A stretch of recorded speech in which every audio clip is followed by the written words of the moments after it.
Everyone.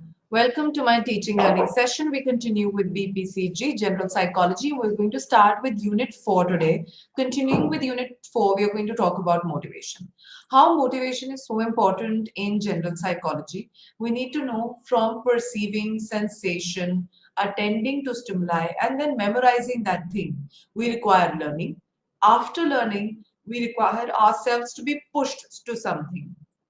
Where does that push come from? That comes from motivation. Human life requires motivation and emotion far more than we require learning. Motivation is pushing us to perform better, to do better, and emotion is making us to feel, sense the world better. So let's continue and understand with what is motivation. Motivation is a both psychological and physiological drive that helps us in goal completion or a need deficiency which is there, completion of that need. So that is something that we speak about as motivation. Now let's talk about what are the different types of motivation. So in Unit 4, 2.1, we are going to talk about the different types of motivations that we have. We had two, which is primary motivation and secondary motivation. Primary motivation is termed as basic motivation, something which is including the needs related to hunger, thirst, sleep, sex, avoidance of pain, and so on. These mainly influence an individual's behavior at a basic level, and these needs are related to our survival. I feel this is for preservation of self, survival of self. Where we compare it to the secondary motivation, which is also termed as learned motivation. Motivation that we acquire, motivation that we learn, they differ from individual to individual. Whereas when we speak about the primary motivation, that remains the same for everybody. When we speak about remaining same with everybody, that means all of us require that basic motivation of hunger, thirst, sex, sleep, avoidance of pain in the same pattern. But when we speak about something which is secondary motivation, that is individual, that differs from person to person, also it is something which might be available with somebody and might not be available with somebody else. Now, going ahead with that, let's talk about some other two kinds of motivations that we have. We have extrinsic motivation and intrinsic motivation. The name should be helping in supporting us in understanding the same. Extrinsic motivation is a type of motivation that is more external. So we require some kind of push, some kind of movement to give us a completion of task, completion of need from the outside. So a person usually receives something from the outside and usually involves a reward or praise. These examples could help us understand it, like for example the rewards, money, praises, feedback, and so on. So intrinsic motivation can be defined. Intrinsic, which is now the internal motivation, is a kind of motivation which will not require a person. You will not require anyone to tell you or to incentivize you to do something. So it is coming from within a person. These are elements of challenge, determination, your own mastery, your joy and enjoyment that you like to do, and also autonomy, a sense of purpose, a sense of decision that you have made to complete something. Speaking of this, this is extrinsic and intrinsic, apart the primary and secondary motivation. So holistically, we'll understand these are the main four types of motivation that we have around us. And you can check all your behavior, everything that you have around these to help you understand that how is your daily life and daily behavior working. Are you always doing a primary motivation activity, or it does include some secondary? Are you always working? Is your human behavior a part of intrinsic motivation? Are you doing it because of joy, your own determination or autonomy? Or you always require a praise, you always require a reward, etc. So there are four components of intrinsic motivation, which is Feist and Rosenberg.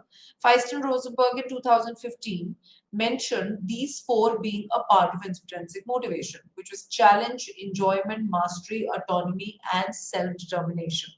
So challenges, this is related to the extent to which an individual enjoys the excitement that comprises a new or accompanies a new challenge. So we need to know intrinsic motivation could be comprising of you feeling challenge. Remember, challenge is also a kind of stress, but it's a kind of eustress. It's a kind of positive notion of stress where you tend to, extend your enjoyment or joy to a level of excitement which accompanies a task or a completion to happen. Then we have enjoyment. Enjoyment is completely pleasure. It's it could be a task, a need that you're completing or doing because you enjoy doing it. You enjoy the feeling. You have a sense of pleasure completing it. Also remember, there isn't, when we speak about intrinsic motivation, enjoyment thoroughly comes as a human activity. It could be a human hobby that you're doing it. So there's less amount of pressure, there's less amount of stress.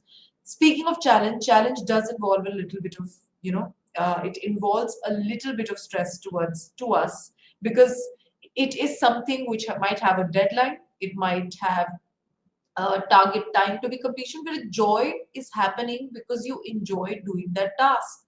Then we come to mastery, as we spoke of.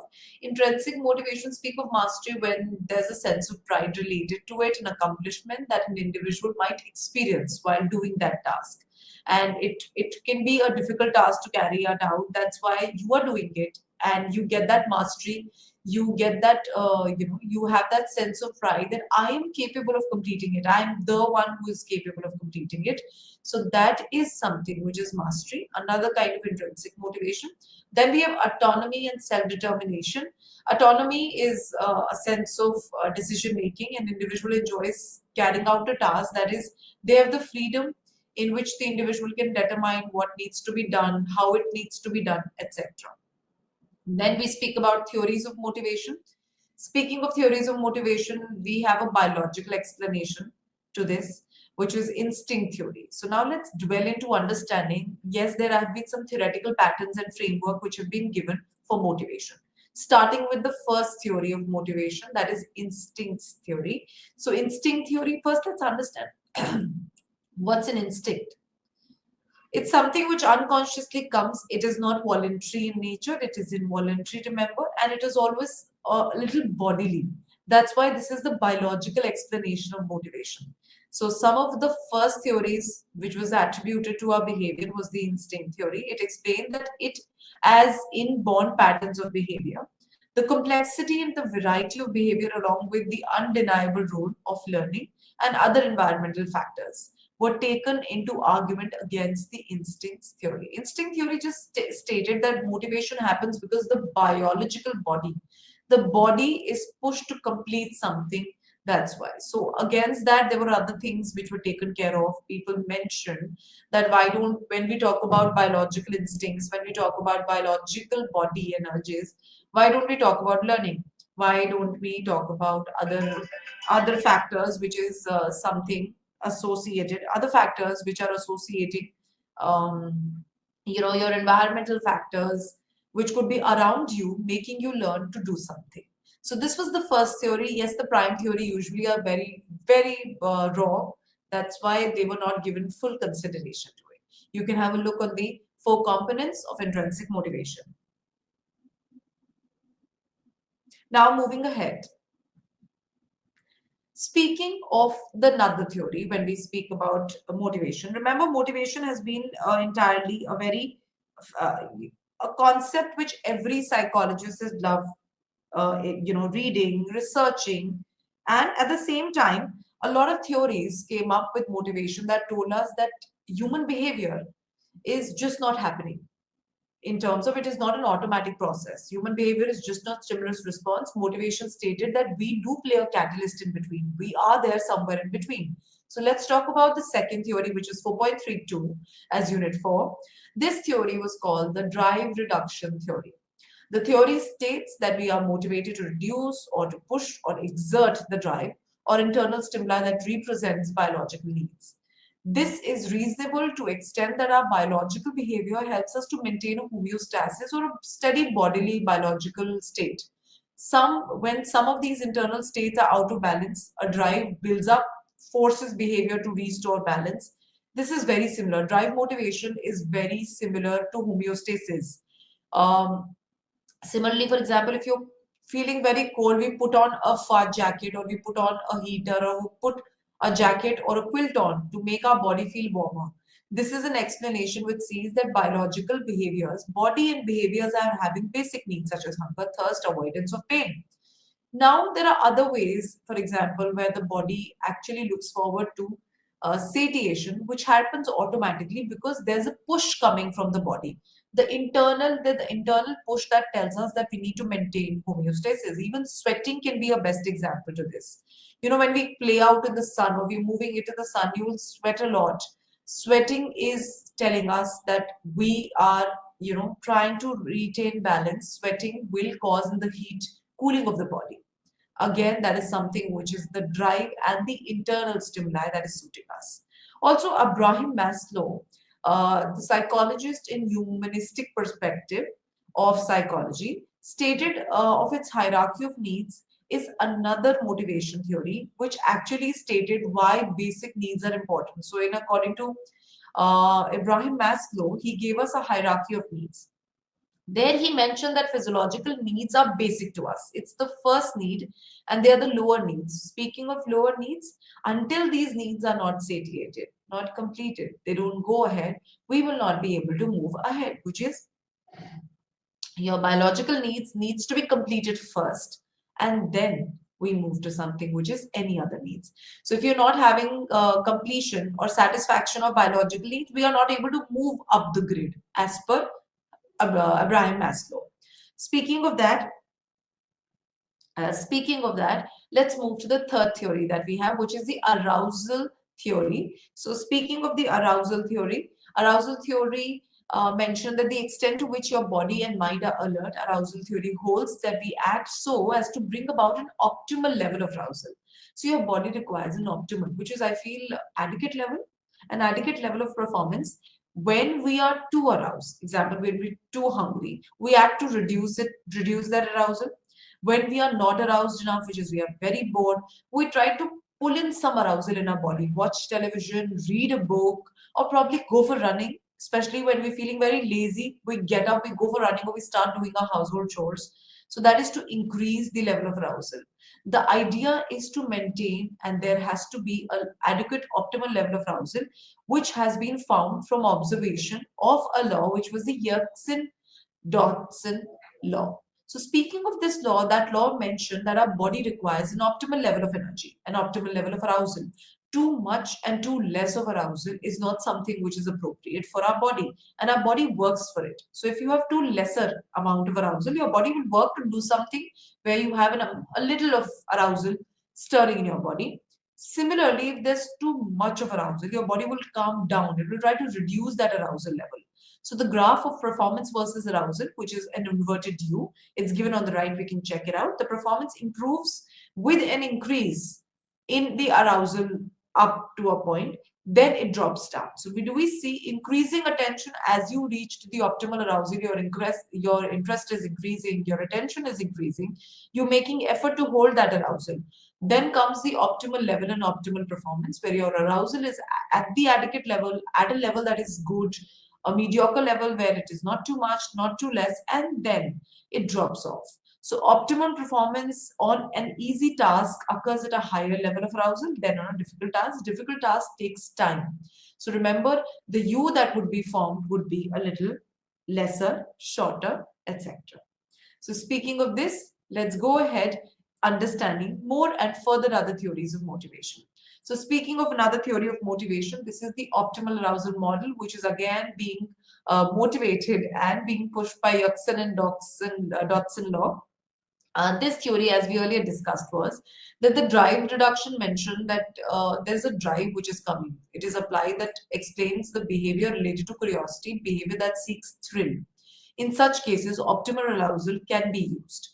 This model works on the Yerkes and Dodson law, which states, which is also later been studied by Feist and Rosenberg in 2015. This model simply states we function best when we are moderately aroused. As I said, it is a very mediocre level of arousal which is optimum.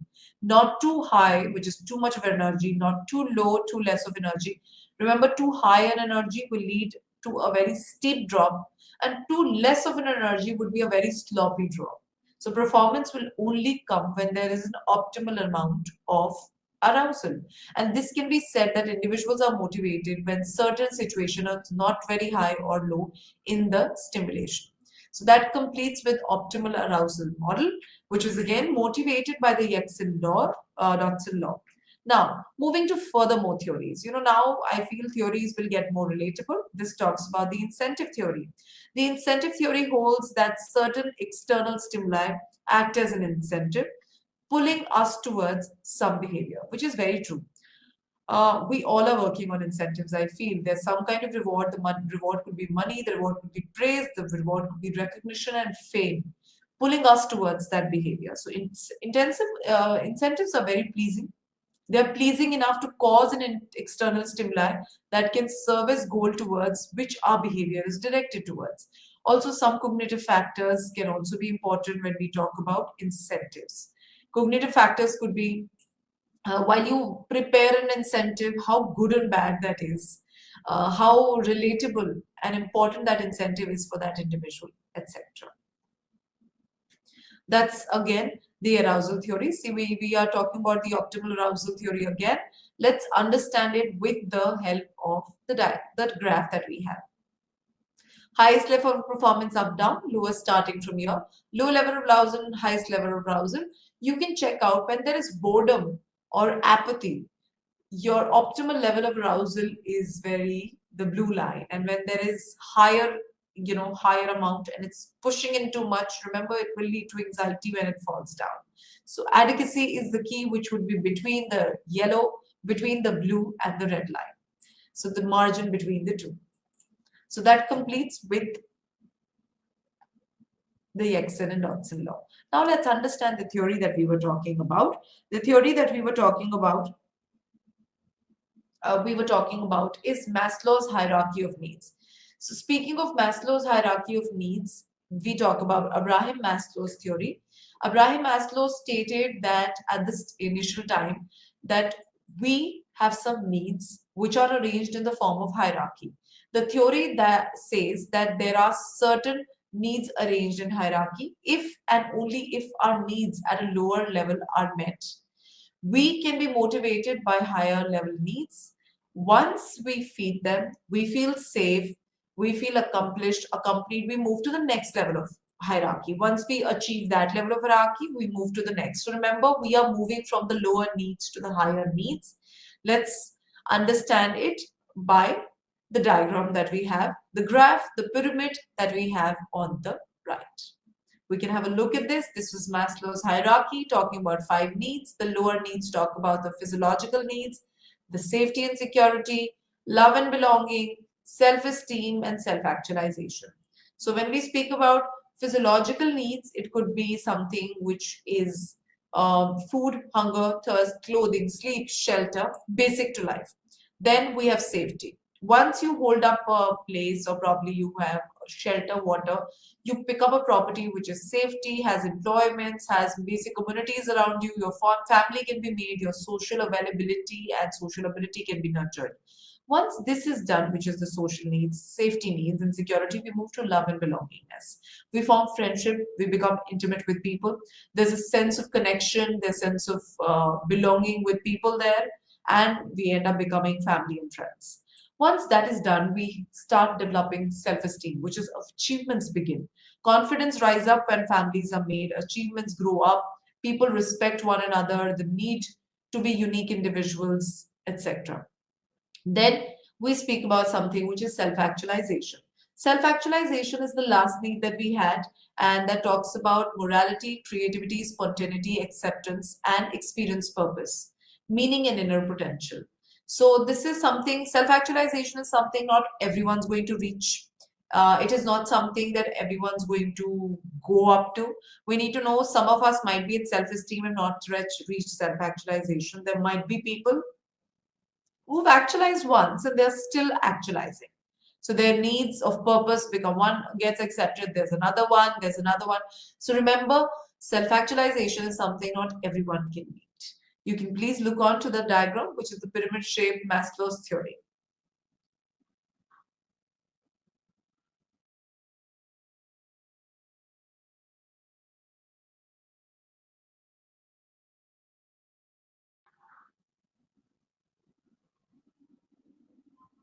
Now let's move to something which is Mikland theory. Mikland theory was acquired theory. Again, Mikland theory was very functional. When we talk about Maslow's theory, all of us will find this theory in work organizations. A lot of organizations use humanistic perspective of Maslow's hierarchy, and they grade people, then check how connective, and a lot of people take jobs, join organization, change organization because of these needs being filled in them. I'll also give you a beautiful example once we are done with the Miklan theory of acquired needs. Speaking of that, we need to know that Miklan's acquired need theory, this theory was developed by David Miklan, and it highlights the three basic needs, which is achievement, affiliation, and power. So we start with the need of affiliation. Again, you can see the image below, which can help and support.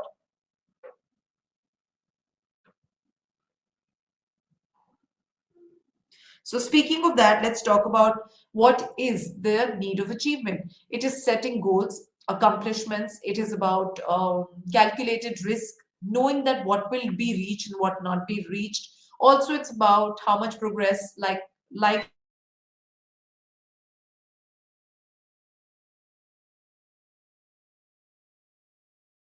Speaking of emotions, that we start with unit 4.4, emotion is consisting of subjective connotations, which is subjective cognitive states, physiological reactions, and expressive behaviors. So when we speak about emotions, we need to remember they are not simple. They're equally complex like any other cognitive process of psychology. They help in expression, they help in understanding, which could be different to different times, and also physiological reactions. Also, it involves three major components, which is physiological changes, which could be shift in body things, which could be heart rate, blood rate, breathing, cognitive stage, which could be personal experiences that we label as emotions. Then we have expressive behaviors, that is a sign, that is sign outwards, then internal states. Then we have something that emotion was defined by the Feist and Rosenberg in 2015. We need to know emotions are not very simple. When they can change from people to people, they can be subjective. Their expression can be different from people to people, situation to situation. They were defined as brief, acute change in the consciousness of experience and physiologically that occur in response to a personal, meaningful situation. So, emotions are something that I feel, can make changes not only in your physiological state, but also in your psychological state. It can also bring changes in your conscious awareness. At the same time, it can make your situations being meaningful and non-meaningful. That's how strong our emotions are. Now, going ahead with the types of emotions. There are some which are called as basic emotion. They are set of emotions that are commonly appearing in all human beings. So these, I feel, could be, we cannot state them as universal, but they are common. Common, this all of us will have it, which is anger, disgust, happiness, sadness, fear, and surprise. These emotions can be stated as innate and are shared by all human beings, which is all Homo sapiens share it. And they are also something which is innate, which is we are born with it. We are born with that feeling of sadness, that disgust, that anger, happiness, surprise, and joy. Also, human beings can experience broad rate of, completely a broad range of emotions. It's not that we only experience five, or we only experience seven. In moderation, like in terms of intensity, high, low, medium, we can experience a lot more. Researchers on emotions have indicated that all emotions are outcome of combination of certain basic emotion, which was stated by Kostlin and Rosenberg. So Rosenberg and Kostlin stated that we can experience a lot of emotions, and they are an outproduct of something which could be a combination of primary leading to secondary, etc. Then we talk about the basic emotions that we had. Remember, they are common in nature and innate: happiness, sadness, fear, anxious. Anxious could be disgust, anger, and surprise. Six basic emotions. Now, self-conscious emotions, a very new topic, something I feel not all of you might have heard. When we talk about emotions, we talk about the types of emotion, the components, then theories. This is something which we all need to know. Self-conscious emotions, on the other hand, are emotions that are necessary for the sense of self, as well as the ability to reflect one's own actions. Further, these emotions are a result of whether the expectation in terms of social norms and rules are met or not. Examples of self-conscious emotions are embarrassment, guilt, pride, shame, and humiliation. Self-conscious emotions also occur as a result of which, it is an extent to which an individual is able to meet his or her expectation, the expectation that they've made from self or from the social gathering or social norms that they are a part of. So see, I'll give you an example. Guilt in a situation. Let's take an example. An individual is lied for someone else's good. But if lying and hiding something is not accepted at all by individuals there, remember that is something which is going to be, that is something going to be guilty. Similarly, imagine in a social structure or norm where you are not judged, where you are respected, you do something which is not as per your expectation, but you do something different that will lead to pride. But remember, if you're not respected in a social norm or something which you've done is not appropriate in your social norm, as per your social norm, that will lead to embarrassment. So remember how self-conscious emotions can also differ, can also change as per the kind of social norms that you're a part of, the kind of expectations that you've made from yourself, and the kind of, the extent to which your needs are being met in that situation. So this is how beautifully emotions are felt. They are dependent on the social construct. They are, some are innate in nature that we are bound to receive and experience it. Now, let's come to the components of emotion. We have cognitive appraisal, subjective experience, thought, and action tendency. Let's talk about cognitive appraisals. The first component is cognitive appraisal. Here, the situation is assessed on the basis of personal meaning, which is uh, you appraise that this situation that I've gone through and the kind of emotion that I've reflected was appropriate. So if you think them to be appropriate and correct, remember you assess the situation as per your personal meaning. So this is also appraisal of stress. If you feel that a situation is highly stressful, remember you're going to experience a huge amount of stress. But if you feel the situation that you've been a part of is under your control, is as per your need. Remember, your cognitive appraisal of your emotions are going to be very high there. Then, subjective experience. This is related to affective state or feeling tone that is brought by emotion, which was given by Nolan Hoskima et al. In 2009. Then we have thought and action tendency. We need to know emotions are such an important thing. They might change the way we think. They also change the way we behave. And also they act and catalyze between the two. When you're thinking, reach into how you're behaving. So it also catalyzes between the two. So at this stage, the individual will display an urge to think in a particular manner or take a certain action. For example, when an individual is angry, he or she acts in a way that is aggressive. So this is thought in action. This needs to be always in place. If this is not, remember, an individual can have emotional concerns, emotional disorders. So, for example, feeling very upset, what do we do? With the action about being upset, we keep silent, we cry, we express our sadness to people, we vent it out. So that is thought and action tendencies. These are the three components, and let's go ahead on other. These are internal bodily changes. So the physiological reactions mainly are comprising of autonomic nervous system, which is increase of the changes that we experience while we experience an emotion. That could be sadness, could be guilt, could be embarrassment, etc. This could be changes in heart rate, obviously breathing rate, perspiration that we have when we perspire too much. Facial expression is another component, I feel. A very beautiful component of emotion is facial expression. It's actually a landmark. Some big landmarks of your emotional expression could be your cheeks, your lips, your nose, your forehead. Individual is happy, they will smile with their face, their eyes will lit up. So when they're angry, their eyes will droop, their face will be also drooping at the same point of time.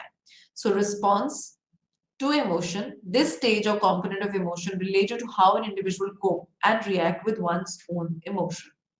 Now, let's go ahead. Any emotion is a result of these six components. Remember, all your emotions that you experience, if you're feeling pride, if you're feeling embarrassment, you're feeling happiness, you're feeling joy, you're feeling sadness, remember, there are going to be internal bodily changes. There are going to be facial expressions. You will obviously, at the same point of time, there's going to be a thought and action tendency that we just did before. Subjective experience, which is the kind of happiness you might be feeling in that situation, your friend might be feeling, will differ. You both will be appraising it differently also. So I feel subjective experience, cognitive appraisal, and thought and action tendency actually tells us how we two are different, how the two works differently. So this is the six components that we have, which are always going to be comprised within an emotion. So your emotion is a result of all of these six. Now, knowing what is emotion, the types of emotion, knowing that yes, experiencing them is important, We have components which comprise of expression of emotion or emotion per se on a holistic or total thing. Then we talk about something which is functions of emotions. Emotions serve as a link between the situation and individual's reaction. So it is one of the biggest function I feel. As I said, emotions at times catalyzes the thought. It leads to maybe a bigger behavior in that situation. So emotions serve as a link between situation and the individual's reaction. For example, if an individual is crossing a road and suddenly sees a truck coming, from the front area while they're crossing the road, the emotional reaction would be displayed on their face. There'll be a sense of fear or the sense of alertness or vigilance while they're doing that. So yes, they do serve as a link between the situation and the kind of reaction that they're going to give. Now, moving ahead with a few more functions that we have. Yes, it does play a very important role in predicting and shaping your future behaviors. Once you've understood that this was the kind of, once you learn, learning takes place while the kind of emotion that they result in is experienced by us. For example, a situation evoke negative emotions are avoided by us. A situation which is joyful and pleasurable evokes happiness. Remember, you will enjoy it. You will do that situation. You would want to do it and turn it into an activity, and a negative emotion will be avoided, will be made sure that they don't come up in front of you again. So yes, they do help in shaping the role, modifying your behavior of your future, making you more alert and vigilant of the kind of behavior that you need to do in the future. So then emotion help in effective interaction with others also. That's very true. Emotions are best expressed in different kind of communication. It could be verbal, it could be non-verbal. Communication can happen through words, it could happen through symbols, gestures, non-verbals, waving, again facial expression, which is also a very major component that we have. So this is something that we talk about as function. Let's go ahead here. What does this serve? I'm combining it all over again. Why? Because it's important. We need to understand components. Remember, when we talk about what an emotional expression and emotion comprises of, it talks about cognitive appraisals, it talks about subjective experiences, tendencies of thought and action that results into it, internal bodily changes, your facial expression in response to emotion. Then we talk about function. It does play a link between the situation and the kind of reaction that you're giving. It is giving you the future perspective of the kind of behavior that will continue. Also, it is effective in your interaction with others, which is emotion will always support the kind of communication that you have with others. So this is something that we speak about as the functions of emotions. So it does not just, emotions are just not only being expressed, remember, they're serving a lot good to us while being expressed. Let's jump to the theories of emotion, one of the most important things now when we talk about the theories of emotion. Theories of emotion, let's start with the first, which was William James and Carl Lang. It is also called James and Lang theory. Very famous, this theory states that emotions are experienced by individuals through physiological changes. Also remember, this theory was also called the biological basis of emotion, because this theory states that emotion is a byproduct or a product of biological basis. So in this, they said that emotions are experienced by an individual can be termed as a reaction, response from the bodily changes that they experience and through in a certain event, occurring at a certain event or situation. So that was Feldman in 2015 that we spoke of. Speaking of this, remember James and Lang theory just speaks of physiological basis. They are not talking about cognitive changes. They are not talking about what are the thinking, reasoning, problem solving. They just say emotions are the physiological changes experienced by the self and body, which is happening in any situation, event which you are a part of. This was also rewinded by Feldman in 2015. The theory was highly criticized in certain situations because emotion experience even before false physiological changes are experienced. So people did say before any changes in the body happens, people experience fear, they experience disgust, they experience embarrassment, they end up crying, but there are no bodily changes. Also, with the slow rate of visceral changes, it may be difficult to interrupt how and what has been the source of emotion being experienced. So if you only want to depend on the body might take a long time to tell you those changes, and by the time the emotion is experienced and done. So these were some criticism of James Lang theory. which we have. Let's go through the image, which is beautiful image to tell you in a snapshot that what the theory is all about. They propose that emotions are a result of the physiological arousal. Specific emotion that a person experiences is determined only by physiological arousal. According to them, a person experiences a stimuli. They elicit a physical response, a physiological response, by activating the body's sympathetic nervous system, releasing some hormones, and for example, cortisol, probably it could be adrenaline, it could be corticoids hormone, and that leads to experience of emotion. Also, according to this theory had a sequence where an emotional stimulus, physiological response, affective experience. So you have a situation, there are physiological changes, there is emotion experienced. So we see nothing cognitive, we see no thinking, reasoning, no understanding, it's just the body. So that's probably a reason that this was criticized a lot in the beginning. Again, I always say raw theories in the beginning usually carry a lot of changes that comes in the future. This is how it looks. You see your dog, your heart pounds, and then you experience fear. So remember, the experience fear is after the physiological arousal that we have. The stimulus is a dog, a screeching loud dog. Let's move to the next. Then we have Cannon-Bard theory. Again, a very beautiful theory, and a theory was given by Walter Cannon and Philip Bard. This theory assumes that same stimuli that emerges from the thalamus produces physiological arousal. They do, but as well as emotional experience at the same time. So you might have a heart pounding, and you also have that fear coming up. Thus, when you experience an emotion by producing a stimulus perceived by an individual, it signals the thalamus to the autonomic nervous system that produces visceral changes, also that sends the information to the cerebral cortex that it makes you experience the emotional arousal also. So along with the physiological arousal, there is emotional arousal. Though the theory does rejects the view of physiological arousal leading to emotional arousal. So Cannon and Bard did mention that the view of Jameson Lang is completely incorrect. You cannot have one after the other. You need to have the physiological arousal and emotional arousal together. The reason is the role of thalamus, hypothalamus, and the limbic system, which is responsible for emotional experiences. So that is something which was given by Cannon and Bard. We have a theory of Cannon and Bard, and you see two things happening together. Then we will do singer scatter. Let's understand Cannon and Bard by the image. Look, there's a big, huge animal. There's an at this point, there is an activation in the cerebral cortex, which is especially the thalamus, that sends information to the autonomic nervous system, where the sympathetic nervous system functions. There is arousal of physiological body. And then at the same time, the thalamus sends information of experiencing fear, labeling an emotion. So this is happening simultaneously.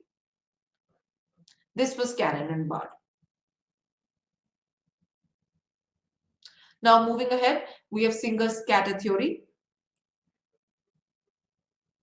This theory, when we speak about Singer and Scatter, this is a two-factor theory which is proposed by Stanley Scatter and Jerome E. Singer, again called the Singer and Scatter, based on a belief that emotions are determined jointly by the physiological arousal and at the same time interpretation. See, cognition comes into play.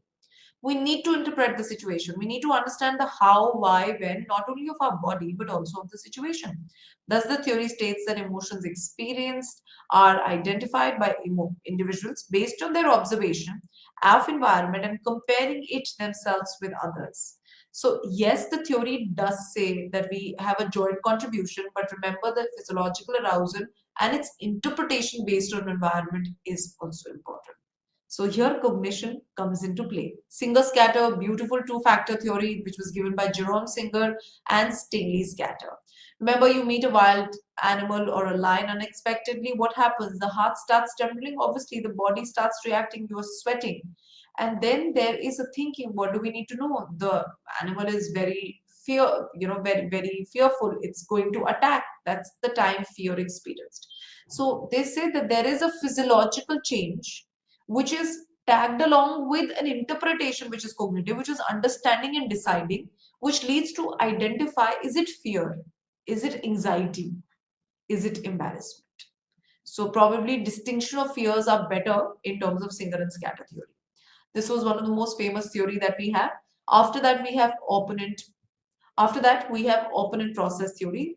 The theory focus is emotional reaction is a stimulus followed by automatically by opposite reaction, which is repeated exposure to a stimulus cause the initial reaction to weaken, which is very true. Remember, if the same kind of fear comes to you time and again, time and again, the intensity of that fear by the fifth time will reduce. So, which is very true. This is very right. Strengthen it, there's an opposite reaction that comes in. So, thus the theory states by the law of physics that every action is followed by a reaction, which is emotions also. The theory has found its applicability to understand drug addiction, which is very true. Very beautifully put up opponent process theory. Again, I'll repeat, the theory says an emotional reaction to a stimulus is followed by an automatic reaction. If you repeatedly expose your person with that, it will weaken the reaction and the opponent process will strengthen, which is true. So the reaction will weaken and the opponent will strengthen. So that's something which was given by Barron in 2005. Then we have cognitive appraisal theory of emotion, very similar to cognitive appraisal theory of stress. This was given by Richard Lazarus, 1970. They said that the information is appraised by various sources. This appraisal involves cognition, cognitive thinking. The emotions experienced are an outcome of your appraisals of information which happens cognitively, that is received from the environment and within the body. That completes with emotion, and let's give you a quick introduction to the unit 5 that we will continue in the next session. So unit 5 will talk about individual differences. We need to know we have individual differences very highly ingrained in psychology. We will understand the concept of nature of individuals. Nature nurture is the first debate of individual difference. We will understand intelligence here. Remember, this unit 5 is going to be beautifully grasping. It talks about intelligence, the first dimension of psychology that was brought about in 1901. Tests were given. We will talk about theories of intelligence. We are going to talk about Spearman theory, Thurston, Sternberg, Gardner, assessment coming up the way. Also, types of intelligence, we are going to seek it. We are going to talk about social, emotional intelligence in this unit, unit 5. Let's just dwell into it a little in the beginning so that we can go about understanding what is the concept and nature of individual difference. See, variation is inevitable. Variability is a fact of nature. It will happen in physiological aspect of height, weight, color, course, texture, etc. Remember, it happens in psychological aspects also. How intelligent people are. It could be about your nature, your personality, the way you present yourself. So remember, it refers to when we speak about it. Remember, it refers among the individual differences are not single, but there are a number of characteristics. According to Plato, a philosopher, no two people are born like. There are differences from natural endowments and one as per whatever they're suited in, the kind of occupation that they're suited in, the kind of place that they're belonging to. So speaking of that, remember, we come up with the first debate, which is nature versus nurture in individual differences. Why some people are resilient and persistent in their efforts, while some others are easily lose their motivational level, feel depressed. Remember, why some people are more intelligent, some people have vibrant personality, some people have siblings which are just a lookalike in terms of their personality, their intelligence being the same. This comes from the concept of nature and nurture. Nature is the genetic factors that is responsible and is inherited from parents, such as height, color, or skin. And when we speak about nurture, it refers to all those environmental factors that can impact us, such as rearing processes, families, socio-economic conditions, social factors, economic factors, educational factors that we have. Even they play an important role. The kind of medical facilities, all of this falls under economic factors that tells us that these are something that can help and support you in in identifying why people are different, apart the genetic factors, apart something which is endured from your parents coming to the offsprings. Nature, as I repeat again, nature is something which is coming from the parents. Nurture is the environmental factors in a very simple thing. This debate has been going on for a very long time, heredity versus environment factors. Oldest and yet unresolved, people believe that our behavior is purely genetic. Some people feel that our behaviors are responsible, they're nativist. People who say that the behavior are controlled by genetics, heredity factors are called nativist. And then they were empiricist, people who said that the environment becomes has a very important role here. So your environment that you're a part of, which could be highly struggling, highly strong, all of this will make changes. So their experiences, environmental conditions, etc., was well known. This thought of environmental factors, which was emphasis, was given by Jean Locke. He stated that humans are born like tabula rasa, so like a blank slate. We mold them in whatever that we want to do. So that is something that was supporters of the do. I feel the debate is still ongoing. It is still going on. There are no changes yet. And speaking of this, heredity and environment is not only there in intelligence and personality, but also mental diseases, mental disorders. It still accounts out there. Now, let's come to the first perspective, the first concept of psychology that is going to talk about, which is going to tell us that how did it all start? We are going to go to its construct of development, to its assessment, to its theories. What is intelligence? Alfred Binet stated intelligence is the ability to think well, reason well, and understand well. So it is a hypothetical construct which refers to a high level of abstract thought processing. There were many other people who mentioned, which was Wechsler, the definition coming next. Intelligence is an aggregate or global capacity of an individual to act purposely, think rationally, and deal with the environment effectively. So these were some of the important definitions to start with of what is intelligence. Now let's come and dwell into the first few theories, famous theories of intelligence that we have. This was Spearman's theory, and before, just an introduction, just before the Spearman theory came the first theory, which was called the unifactor. Spearman theory is called the two-factor.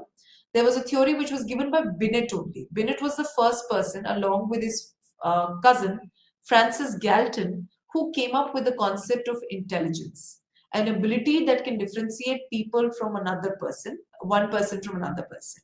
So speaking of this, unifactor was a theory which was given by Spearman. Spearman stated, Alfred Binet stated the first theory, unifactor, that we just have one composite of intelligence, which is one aspect of intelligence that will differ us from a person being intelligent, and same concept will differ us from person being not intelligent.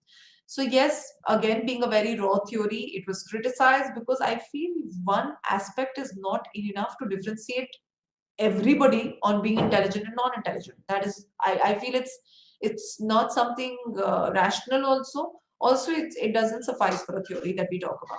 Then we talk about something which is Charles Spearman. That was a two-factor theory, a beautiful theory of general factor and specific factor. General factor is something that speaks about a common intelligence which is there with everybody in the society, through which we are surviving, we are going on. It affects all your mental activities. Specific factors are specific performances, singers, dancers, gymnasts, etc. So those are specific factors. These GNS factor was a theory that came up with statistical methods of factor analysis. Then we came to Thurston theory. This was the 7 primary ability of Thurston. He gave that we have 7 primary ability. If you have all the 7, you'll be intelligent as an individual. So speaking of this, remember, this was also called the BMA by Thurston. Then we have different kinds of memories that we have. We have many according to Thurston's: associative, numeral, perceptual, speed, reasoning, spatial, verbal comprehension, and word fluency. You need to know, to conduct a task intelligently, Thurston stated you need to have all of these. All 7 is important, else an individual is not intelligent, which is also true. If you cannot memorize, you cannot speak, you cannot numerate, you cannot identify a place that you are spatially, cannot perceive well, reason your life and individuals around, and comprehend it and speak it out, we are not intelligent. A very complicated 7 primary abilities, but it does states that this is what makes us intelligent. That completes with 3 good theories today of intelligence, and we continue with intelligence in the next session. Thank you.